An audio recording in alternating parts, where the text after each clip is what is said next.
पूरी बॉडी अस्सलाम वालेकुम। मैं आपसे एक अनपढ़ सर्जन की बातें कर रहा हूँ। और कल आपने पार्ट वन सुन लिया अनपढ़ सर्जन और देख भी लिया। आज मैं पार्ट सेकंड की तरफ आ रहा हूँ, उस अनपढ़ सर्जन डॉक्टर की जिससे दूसरे डॉक्टर सीखने लग पड़े, जो किताबें पढ़ पढ़ के आ रहे थे। उसकी जिंदगी में 1970 तीसरा मोड़ आया। उस साल जिगर पर रिसर्च शुरू हुई तो उसने ऑपरेशन के दौरान जिगर की एक ऐसी शरियान की निशानदही कर दी। सुनिए, listen to my words and carefully. उसने जिगर की एक ऐसी निशानदही कर दी, एक शरियान की, जिस की वजह से जिगर की मुंतकिली आसान हो गई। ट्रांसप्लांट कहेंगे इसको, आप बेहतर समझते हैं। उसकी उस निशानदही ने मेडिकल साइंस के बड़े दिमागों को हैरान कर दिया। आज जब दुनिया के किसी कोने में किसी शख्स के जिगर का ऑपरेशन होता है और मरीज आंख खोलकर रोशनी को देखता है, तो उस कामयाब ऑपरेशन का सवाब बराह रास्त हैमिल्टन को चला जाता है। उसका मोहसिन हैमिल्टन होता है। हैमिल्टन ने यह मकाम अखलास और इस्तकामत से हासिल किया। वो 50 साल केप टाउन यूनिवर्सिटी से वाबस्ता रहा। उन 50 सालों में उसने कभी छुट्टी नहीं की। वो रात दिन बजे वो रात दिन रात काम करता। वो रात 3 बजे घर से निकलता, 14 मील पैदल चलता हुआ यूनिवर्सिटी पहुंचता और ठीक 6 बजे थिएटर में दाखिल हो जाता। लोग उसकी आमदो रफ्त से अपनी घड़ियां ठीक करते थे। उन 50 सालों में उसने कभी तनख्वाह में इजाफे का मुतालबा नहीं किया। उसने कभी औकात कार की तवालत और सहूलतों में कमी का शिकवा नहीं किया।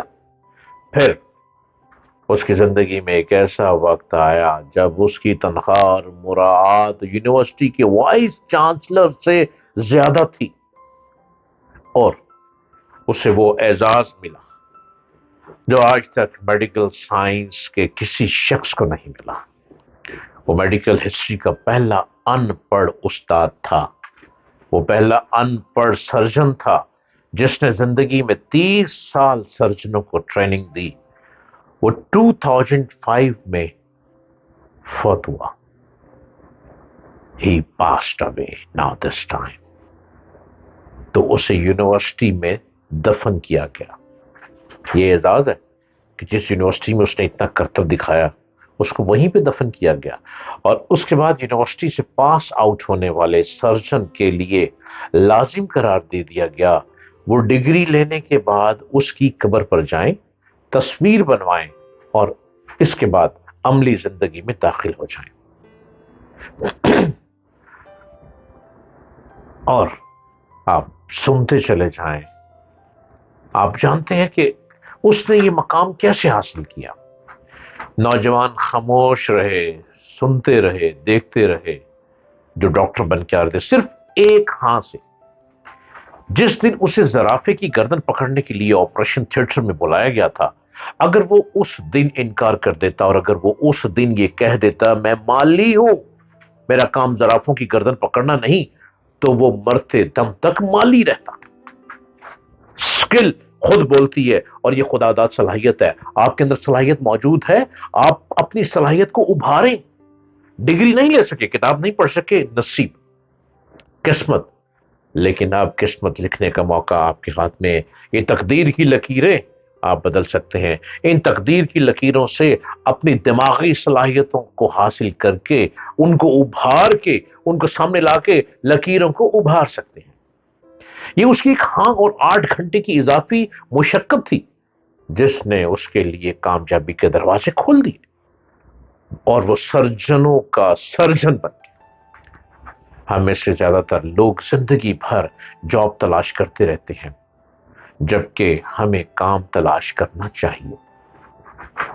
दुनिया की हर जॉब का कोई ना कोई क्राइटेरिया होता है और ये जॉब सिर्फ उस शख्स को मिलती है जो उस क्राइटेरिया पर पूरा उतरता है। जबकि काम का कोई क्राइटेरिया नहीं होता। मैं अगर आज चाहूं तो मैं चंद मिनटों में दुनिया का कोई भी काम शुरू कर सकता हूं और दुनिया की कोई ताकत मुझे اس کام سے باز نہیں رکھ سکے گی۔ ہیملٹن اس راز کو پا گیا۔ میں چاہوں تو میں فلک پہ جا سکتا ہوں، میں چاہوں تو میں چاند کو چھو سکتا ہوں، میں چاہوں تو تاروں کو اتار کر آسمان سے اپنی جھولی میں گرا سکتا ہوں، اور میں چاہوں تو فٹ بال کو ایک ایک مارو مشرق سے مغرب پہنچا سکتا ہوں۔ ہیملٹن اس راز کو پا گیا، لہذا اس نے جاب کی بجائے کام کو فوقیت دی۔ یوں اس نے میڈیکل سائنس کی تاریخ بدل دی۔ ارے دیوانے کا خواب لیے مت بیٹھو، دیوانگی من میں پیدا کرو اور من کی دیوانگی کو ابھارو۔ آپ کے اندر سکل موجود ہے، اس سکل سے پیسہ کماؤ۔ کتاب نہیں پڑھ سکے، مجبوری، سہولت نہیں تھی، ایجوکیشن نہیں لے سکے، فیس نہیں تھی، اسکول کالج یونیورسٹی نہیں جا سکے، حالات نہیں تھے، لیکن اب آپ کے پاس دماغ موجود ہے، آپ کے اندر سکل موجود ہے، آپ مالی ہیں، گھاس کاٹیں، آپ خوبصورت گھاس کا ڈیزائن بنائیں، آپ کے بنائے ہوئے ڈیزائن پوری دنیا میں مشہور ہوں گے۔ اور اب تو سوشل میڈیا کا زمانہ ہے، اپنا بنایا ہوا ڈیزائن کسی سے کہہ دیں آپ کی ویب سائٹ بنا دے، آپ کی ویب سائٹ بن جائے گی، لوگ پیسے لے کر بھی بنا دیتے ہیں۔ آپ کے گھاس کاٹنے کا سٹائل، آپ کینچی ماریں گے گھاس کٹے گی۔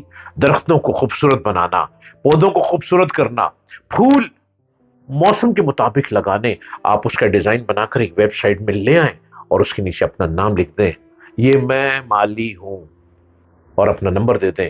ہر گھر والا بیل دے گا، او بھائی مالی ہمارے گھر کو خوبصورت بنا جاؤ، او بھائی مالی ہمارے کالج یونیورسٹی کو خوبصورت بنا جاؤ۔ وہ ٹیلنٹ ہے آپ کا، اور جب آپ ٹیلنٹ کو لے کر باہر نکلیں گے تو آپ ہزاروں لاکھوں پیسہ کمائیں گے اور آپ بہترین گارڈنر بن جائیں گے۔